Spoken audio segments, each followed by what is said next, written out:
ఈ డీమార్ట్లోకి వెళ్ళామంటే ఒకటి పోతే 10 అవుతుంది. 500కి కొందామని పోతే దగ్గర దగ్గర రూ. 1000, 1500 అవుతాయి. 2000 కొందాం అనుకుంటే 5000 అవుతాయి. ఎంత కొంటాం, ఏం కొంటాం అర్థం కాకుండా కొనేస్తాం. ఎందుకంటే రేట్లు చూస్తేనేమో తక్కువగా ఉన్నట్టు ఉంటాయి. అదొకటి ఇది కావాలి ఇది కావాలి ఇది కావాలని వేసుకుంటాం. చివరికి వచ్చేసరికి బీభత్సంగా అయిపోద్ది. అందుకే అసలు వాళ్ళు తెలివిగా మేనేజ్ చేస్తారనమాట. రేట్లు చూస్తే మనకు అబ్బా చాలా తక్కువగా ఉన్నాయి, ప్రతి ఒక్కటి కావాల్సిందే కదా, అందుకని చెప్పేసి ప్రతి ఒక్కటి మనం రేట్లు తక్కువ ఉన్నాయని చెప్పేసి అన్నీ వేసుకుంటూనే ఉంటాం. సో ఆ చివరి చూస్తే బిల్లు మటుకు వాసిపోతుంది. అందుకని డీమార్ట్కి వెళ్ళినప్పుడు చాలా జాగ్రత్తగా అవసరం ఉన్న వాటికే తీసుకోవాలి. దానివల్ల ఏంటంటే కొద్దిగా సేవ్ అవుతాం. లేదనుకో అల్లాడిపోతాం, బిల్లు వాచిపోద్ది.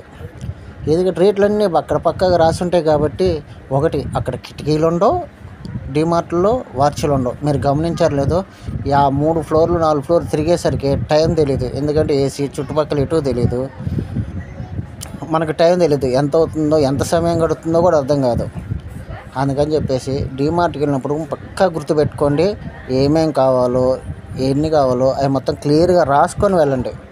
అప్పుడే మనకు తక్కువ బడ్జెట్లో ఇంట్లో వరకే తెచ్చుకోగలుగుతాం. ఉన్నోళ్ళంటే వాళ్ళు తెచ్చేసుకుంటారులేండి, అది వేరే విషయం. ప్రతి ఒక్కటి బాగుంటాయి కాబట్టి దాంట్లో తెచ్చుకోవడానికి మనకి దొరుకుతాయి. చూసారా, రేట్లు మనకి పక్కాగా ఉంటాయి. మనకేమనిపించింది, రేట్లు తక్కువగా ఉన్నాయిలే తీసేసుకుందాం అనిపించింది. కానీ మనం మిడిల్ క్లాస్ కదా, అంతంత మాత్రం కాబట్టి మనం కొంచెం చూసుకొని తెచ్చుకోవడం బెటర్. నా ఉద్దేశం అయితే అది. ఎందుకంటే మనకు కావాల్సిన వాటికే తీసుకుంటే మనం తక్కువలో బయటపడవచ్చు. లేదనుకో బిల్లు తడిసి మోపుడు అయిపోద్ది, అరిసిపోద్ది అనమాట. అది విషయం. ఆడవాళ్ళకి ఏముంది, అన్నీ చూపించేస్తారు. ఎందుకంటే వాళ్ళకి అన్నీ అవసరమే కాబట్టి ఇంట్లో ప్రతి ఒక్కటి కావాలనిపించింది. కానీ మన జేబుల్లో డబ్బులు ఉండాలి కదా. నిజమే కదా.